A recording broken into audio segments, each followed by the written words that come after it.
ये साल है 1932 का। यह है गुजरात का चोरवाड़ गांव। इस गांव के अंदर ये छोटे से घर में ये हीराचंद गोवर्धन भाई अंबानी नाम के इंसान अपने दो बच्चों और अपनी बीवी के साथ में रहते हैं। अपनी रोजी रोटी चलाने के लिए ये अपने पास के ही इस स्कूल के अंदर पढ़ाते हैं। आज 6 जुलाई 1932 को इनका तीसरा बच्चा पैदा हुआ है और इसका नाम इन्होंने रखा है धीरू भाई अंबानी। और किसी को भी पता नहीं है कि यही लड़का आने वाले समय में इंडिया का सबसे अमीर इंसान बनेगा।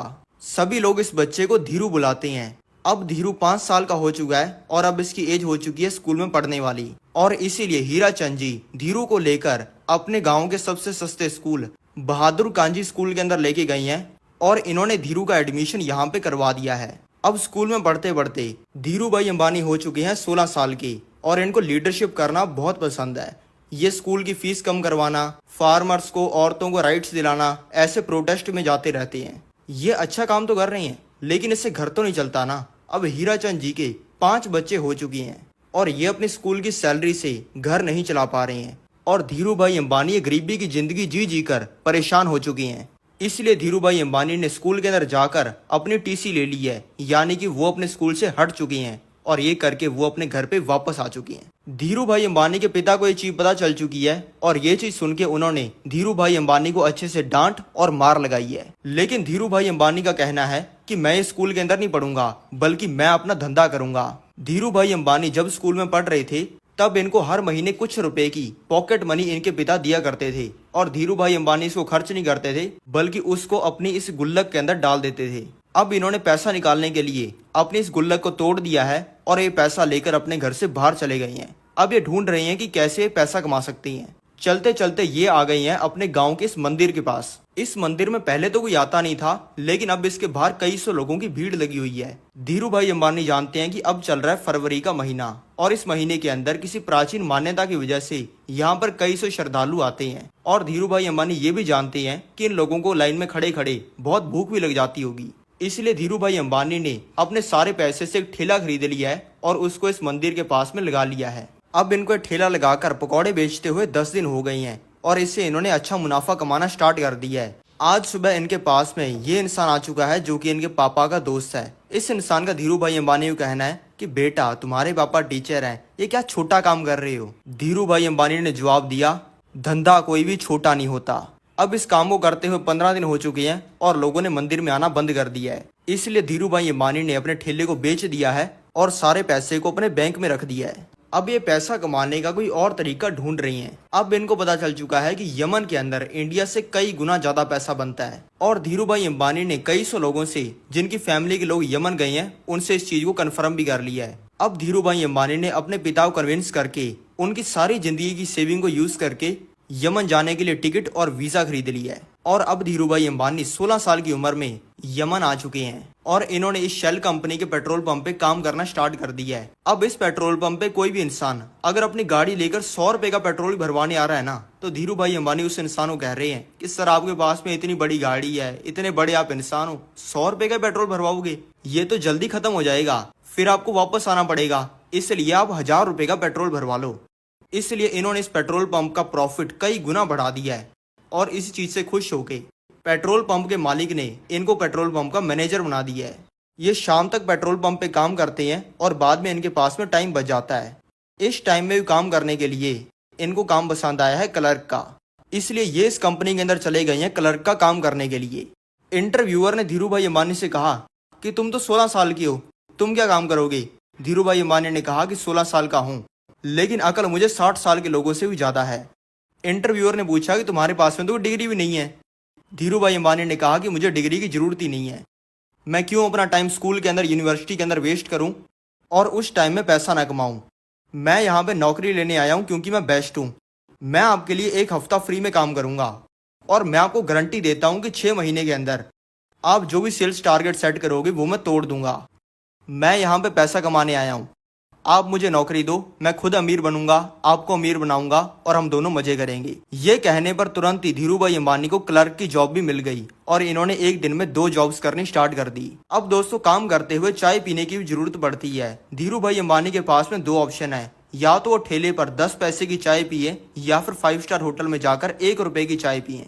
धीरू भाई अंबानी रोज 1 रुपया खर्च करके 5 स्टार होटल के अंदर चाय पीते हैं, ये सुनने के लिए कि वहाँ पे अमीर लोग काम क्या करते हैं। आज भी सेम ही दिन है, आज भी ये उसी 5 स्टार होटल में बैठकर 1 रुपए की चाय पी रहे हैं। इनके साइड में बैठे ये दो लोग बात कर रहे हैं कि यार जो हमारी यमन कंट्री के अंदर ये चांदी का रियाल सिक्का चलता है, इसमें जो चांदी होती है वो इस सिक्के से भी महंगी होती है। ये 100 रुपए के सिक्के में 110 रुपए की चांदी है, कोई इसको पिघलाने लग जाए तो उसको मजा आ जाए।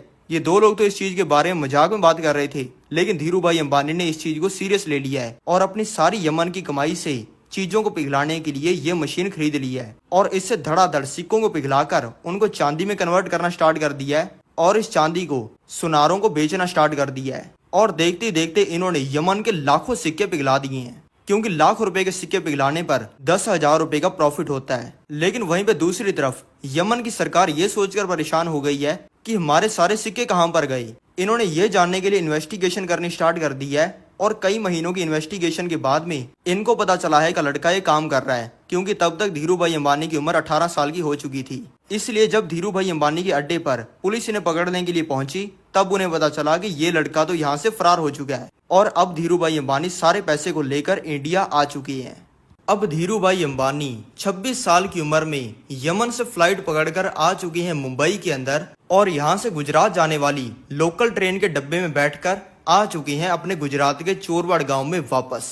इनका स्वागत करने के लिए इनकी पूरी फैमिली और गांव के कई सौ लोग आए हैं और इनके स्वागत के लिए ढोल बजाए जा रहे हैं और इनको मालाएं पहनाई जा रही हैं। इसी शोर शराबे के बीच धीरू भाई अंबानी के पिता आ गए हैं और इन्होंने सारा ढोल ढमक्का बंद करवा दिया है और इनके पिता पूछ रहे हैं कि तू यमन से इंडिया आ गया, बहुत बढ़िया बात है, लेकिन कहीं तू वहां की नौकरी तो नहीं छोड़ आया।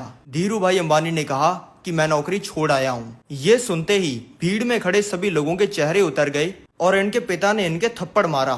फिर धीरू भाई अंबानी उठे और धीरू भाई अंबानी ने कहा कि अगर मैं यमन में नौकरी करके अपनी जिंदगी बदल सकता हूँ तो मैं भारत के अंदर अपना धंधा करके भी आप सभी लोगों की जिंदगी बदल सकता हूँ और ये चीज मैं करूंगा, इसकी मैं गारंटी देता हूँ। इनके दोस्तों और रिश्तेदारों ने इनको कहा कि तू धंधा करके महीने के 12 रुपए नहीं कमा पाएगा। ये सुन के सभी लोग चले गए अपने अपने घर पे।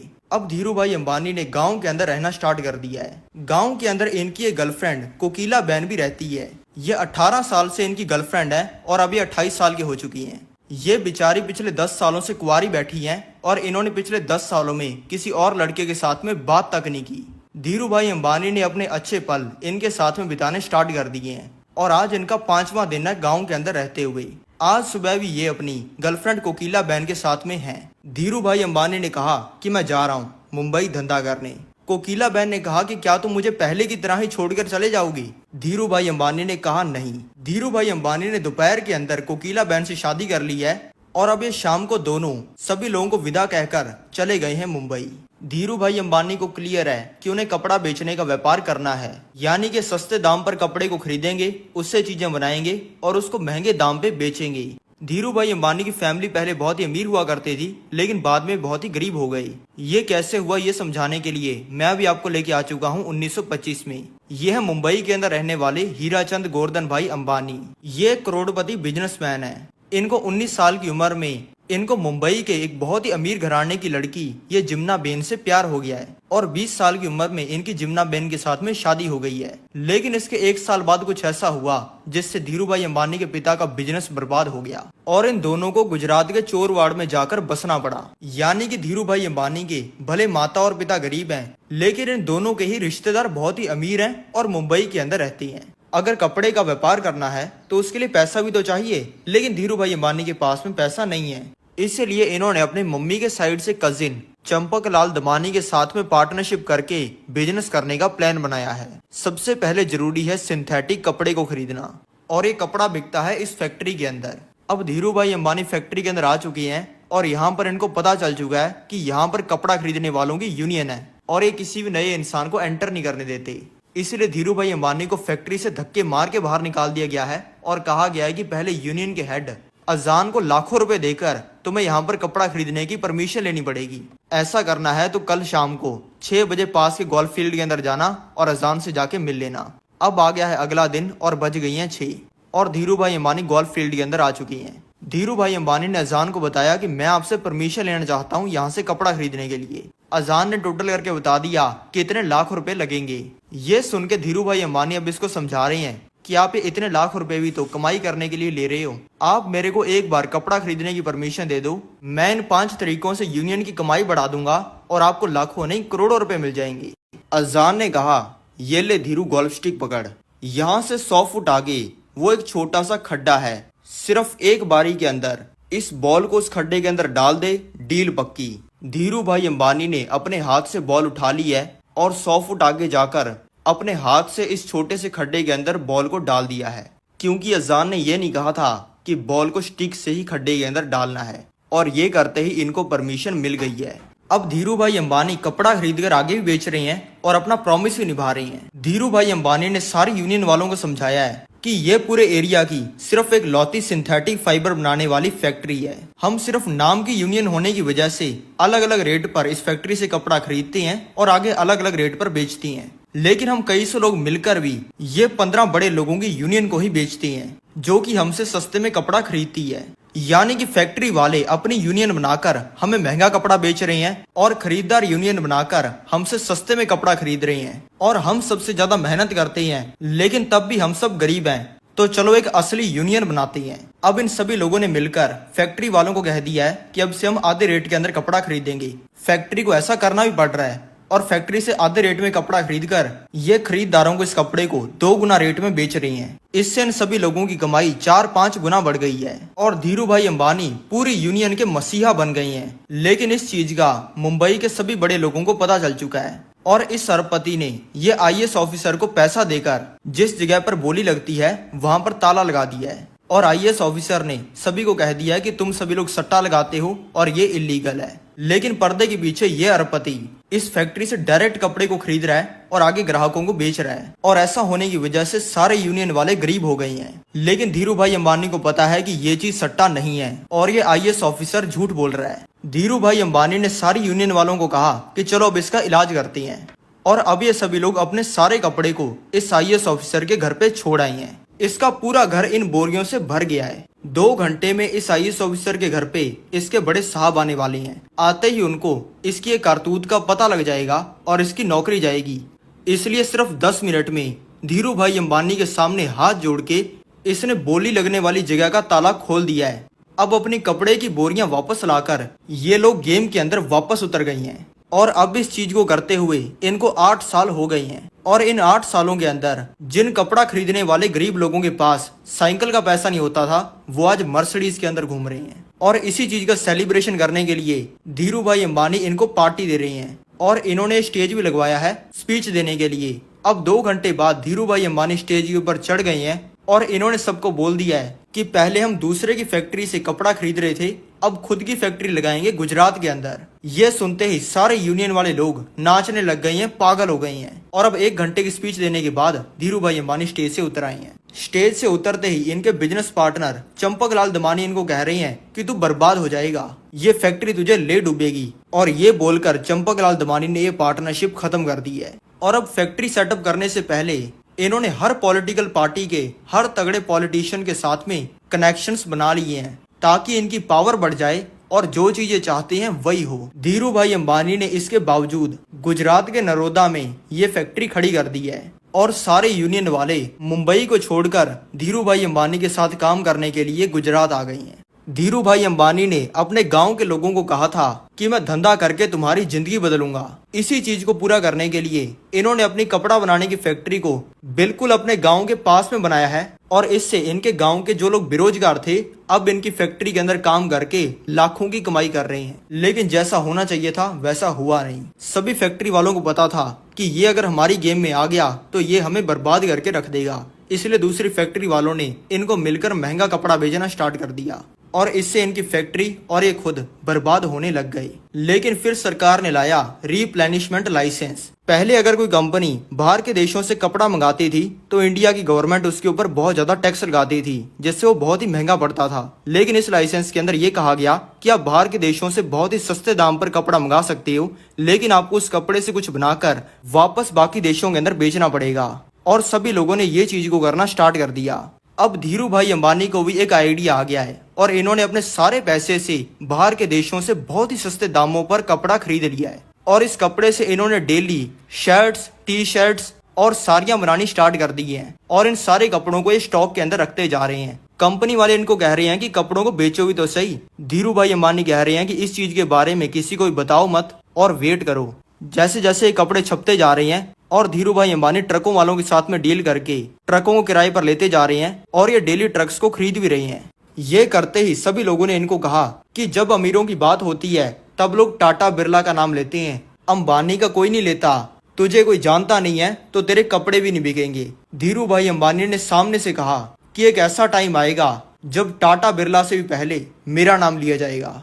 अब इनकी फैक्ट्री के अंदर हो गई हैं लाखों कपड़े। इन्होंने अपने ब्रांड का नाम रखा है विमल और इन्होंने अपने सारे कपड़ों को ट्रकों के अंदर डालकर इंडिया के कपड़ों के व्यापारियों के पास में पहुंचा दिया है। ये इन कपड़ों को कौड़ियों के दाम पर बेच रही हैं और इनकी क्वालिटी नॉर्मल कपड़ों से कई गुना अच्छी है। अब हो चुकी है सुबह और सभी कपड़ों की दुकान वालों ने विमल के कपड़े बेचने स्टार्ट कर दिए हैं। ये कपड़े इतने सस्ते और अच्छी क्वालिटी की हैं कि कपड़ा बेचने वाले लोगों की दुकानों के बाहर कई सौ लोगों की लाइनें लग गई हैं और कई कई दुकानदारों के एक ही दिन के अंदर हजारों कपड़े बिक गए हैं। इसका रिस्पांस देखते हुए शाम तक ही धीरू भाई अंबानी ने इन दुकानों में और कपड़े भिजवा दिए हैं और दुकान वालों ने भी तुरंत ही खरीद लिए हैं। अब सिर्फ 2 दिनों के अंदर ही विमल इतना बड़ा ब्रांड बन गया है कि कोई इंसान बाकी कंपनी के कपड़ों को हाथ भी नहीं लगा रहा। धीरू भाई अंबानी ने अपने दोस्तों और रिश्तेदारों को जवाब देने के लिए, जो कि कहते थे कि इसका बाप धंधा करके बर्बाद हो गया, ये धंधा करके महीने के 12 रुपए नहीं कमा पाएगा, ये 12 करोड़ रुपए की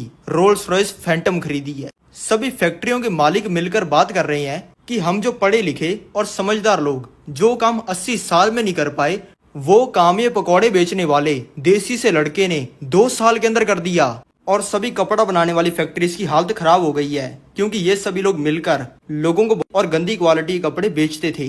और अब जब लोगों की दुकानें धीरू भाई अंबानी के हजारों कपड़ों से भर गई हैं, तब इनको पता चला है कि धीरू भाई अंबानी रिप्लेनिशमेंट लाइसेंस का फायदा उठा रहे हैं। ये सभी कंपनी वालों ने धीरू भाई अंबानी के ऊपर केस कर दिया है, ये कहते हुए कि रूल के हिसाब से बाहर की कंट्री से सस्ता कपड़ा मंगाना तो था, लेकिन उससे कपड़े बनाकर बाहर की कंट्रीज के अंदर बेचने भी थे। लेकिन इन लल्लू पंजुओं से हमारा देसी छोरा धीरू भाई अंबानी कैसे रुकने वाला है। धीरू भाई अंबानी ने कहा कि रूल के अंदर ये कब लिखा हुआ है कि बाहर की कंट्री से जितना भी कपड़ा मंगाया उससे 100% जितने भी कपड़े बने वो बाहर के देशों के अंदर भेजनी है। 2-3 टी शर्टें डेली तो भेज रहा हूँ मैं बाहर की कंट्रीज के अंदर, अब मेरा उखाड़ दो, क्या उखाड़ सकते हो। और अब धीरू भाई अंबानी हफ्तों के अंदर ही वापस नंबर 1 बन गए हैं। जिन अरबपतियों के धंधे धीरू भाई अंबानी ने ठप कर दिए, उन्होंने जब पैसा कमाया था तब उन्होंने सिर्फ अपनी और अपने घर वालों की जेबें भरी, लेकिन अब जब धीरू भाई अंबानी का टाइम आया है तब धीरू भाई अंबानी लोगों की जेबें भर रहे हैं। इन्होंने अपने गांव के अंदर रहने वाले लोगों की और अपनी कंपनी के एम्प्लॉयज की तो जिंदगी बदली ही, और अब ये उन बच्चों की जिंदगी बदल रहे हैं जो कि पैसे की वजह से पढ़ाई नहीं कर पा रहे, जो कि डिसेबल्ड हैं, कोई लंगड़ा है तो कोई अंधा, जो कि अनाथ है, और गरीब लोगों की भी हेल्प करने के लिए ये करोड़ों की डोनेशंस कर रही हैं। अब आ गया है 1977। धीरू भाई अंबानी ने स्टॉक मार्केट के अंदर अपनी रिलायंस कंपनी का आईपीओ लिस्ट कर दिया है। धीरू भाई अंबानी के कपड़े इतने ज्यादा बिकते हैं इसलिए लोगों को इनके ऊपर बहुत ज्यादा ट्रस्ट है, और इसीलिए ये 58,000 लोगों ने धीरू भाई अंबानी की कंपनी के अंदर पैसा लगा दिया है।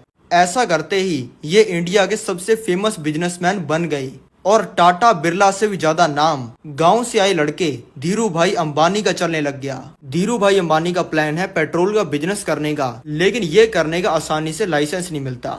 यह है धीरू भाई अंबानी की फैक्ट्री। इसके अंदर बनता है सिंथेटिक फाइबर जैसे कि पॉलिस्टर, और इसको बनाने के लिए इसमें डाला जाता है पॉलीएथिलीन टेलीपथालेट, यानी कि एक तरीके का पेट्रोल। धीरू भाई अंबानी ने सरकार को ये बताया है कि मुझे पेट्रोल का लाइसेंस अपने कपड़ों को बनाने के लिए चाहिए, और ये कहते ही इनको लाइसेंस मिल गया है। और अब पेट्रोल पंप पे काम करने वाले लड़के ने पेट्रोल की इंडस्ट्री के अंदर भी तहलका मचा दिया है सस्ता पेट्रोल बेचकर।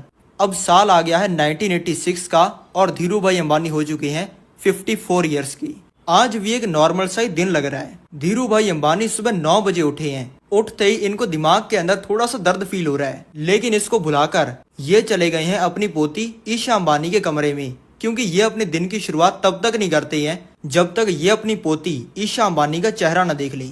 अब ये आ चुके हैं अपने ऑफिस के अंदर और इन्होंने काम करना स्टार्ट कर दिया है, लेकिन अब एकदम से ही इनके दिमाग के अंदर खून जाना बंद हो गया है। इनको चक्कर आने लग गए हैं, इनको क्लियर दिखना बंद हो गया है, और ये अपने हाथ पैर को भी कंट्रोल नहीं कर पा रही हैं। ये देखकर इनके ऑफिस के लोग इनके पास में भागकर आ गए हैं और इनको हॉस्पिटल ले आई हैं। डॉक्टर्स का कहना है कि इनको एक स्ट्रोक आया था और अब ये कोमा के अंदर चले गई हैं और इनका हाथ पैरालाइज हो गया है और अब कोमा के 10वें दिन पे इनको होश आया है। डॉक्टर्स ने कह दिया है कि अब से आप नॉर्मल जिंदगी जी नहीं पाओगे। लेकिन धीरू भाई अंबानी इनकी बात मानने वालों में से कहाँ है। धीरू भाई अंबानी ने 3 महीनों के अंदर अपने लाइफस्टाइल को चेंज कर लिया है और ये वापस नॉर्मल हो गई हैं। और अब धीरू भाई अंबानी का एक ऐसा गोल्डन एरा आ गया है कि इन्होंने कपड़े का, पेट्रोल का, टेलीकॉम और रिटेल तक का व्यापार करने वाले हजारों अरबपतियों की, जो कि मिलकर लोगों को लूटते थे, बोलती बंद कर दी है।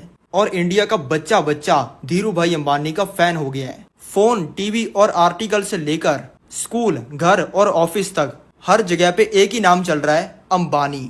ये इतने बड़े बन चुके हैं कि ये जो स्टेडियम आपको दिख रहा है, जो कि पूरा लोगों से भरा हुआ है, इसके स्टेज के ऊपर कोई मूवी स्टार या फिर नाच गाना करने वाला नहीं, बल्कि धीरू भाई अंबानी खड़े हैं। और ये लोगों से भरे हुए स्टेडियम के अंदर ये जो आपको हजारों लोग दिख रहे हैं, ये सभी धीरू भाई अंबानी की कंपनी रिलायंस के अंदर काम करती हैं। और अगर धीरू भाई अंबानी नॉर्मल लोगों को स्पीच देने लग जाते हैं तो 10 स्टेडियम जितनी जगह भर जाती है। अब साल 2000 आ गया है। धीरू भाई अंबानी की तबीयत खराब रहनी स्टार्ट हो गई है और इनका हॉस्पिटल के अंदर फ्रीक्वेंटली आना जाना लगा रहता है। और अब है साल 2002 की 24 जून। धीरू भाई अंबानी को आज भी एक बहुत ही डेडली स्ट्रोक आया है और तुरंत ही इनको मुंबई के ये ब्रीच कैंडी हॉस्पिटल के अंदर एडमिट करवा दिया गया है। धीरू भाई अंबानी चले गए हैं कोमा के अंदर।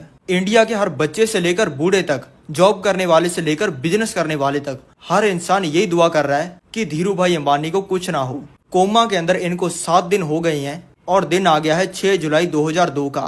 और आज धीरू भाई अंबानी, जो कि बहुत ही गरीब परिवार से थे लेकिन इन्होंने पूरी दुनिया हिला के रख दी थी, उनकी मौत हो गई है।